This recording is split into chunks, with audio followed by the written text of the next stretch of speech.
Beberapa pekan terakhir, sosok Zainal Tayyip menjadi sorotan media. Pria yang dikenal sebagai pengusaha sekaligus promotor tinju internasional harus mendekam di penjara setelah dilaporkan keponakannya sendiri dengan kasus memberi keterangan palsu dalam akta autentik. Seperti apa duduk kasus ini sebenarnya? Berikut informasinya untuk Anda.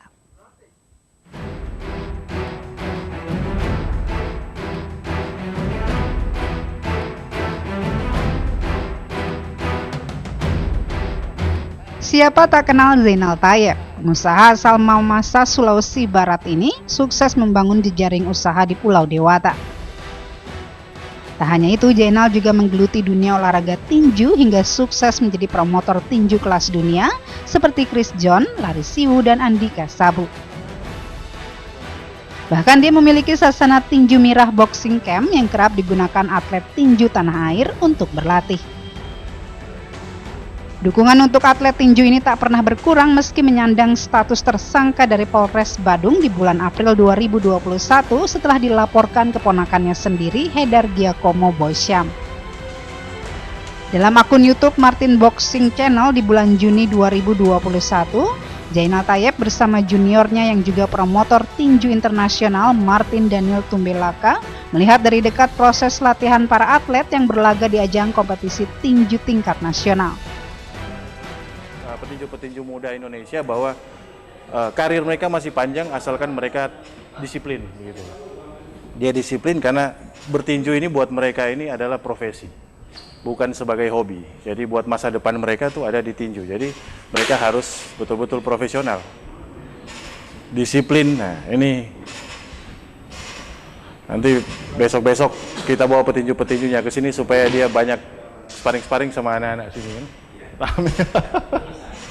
Jadi satu kebanggaan karena kita saksikan pertandingan sparring ini disaksikan oleh senior promotor Indonesia, Pak Zainal Tayyip, promotor internasional. Ini kita harus promotor-promotor muda seperti saya harus banyak belajar dari beliau ini soal bagaimana nanti menyelenggarakan satu pertandingan yang berkelas. Perjanjian kerjasama yang dilakukan bersama Haidar justru harus berujung pidana.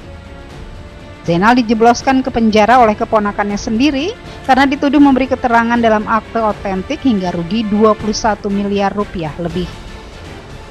Padahal tanah yang berlokasi di Desa Cemagi, Kecamatan Mengui, Badung ini milik Zainal Tayyip dengan seluruh modal pembangunan rumah serta perusahaan PT Mirah Bali Konstruksi dipimpin Haidar.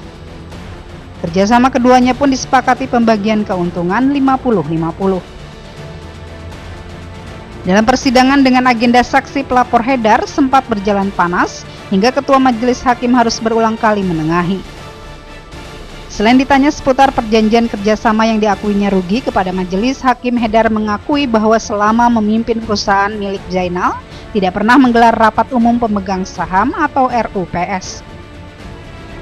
Jawaban Haidar ini seolah menjawab selama memimpin perusahaan tidak pernah ada pembagian keuntungan untuk Zainal Tayyip dan istrinya Dewi Zainal sebagai pemegang saham utama. Sementara jabatan Haidar direktur tanpa pemegang saham dan setiap bulan menerima gaji. Tim Liputan iNews melaporkan.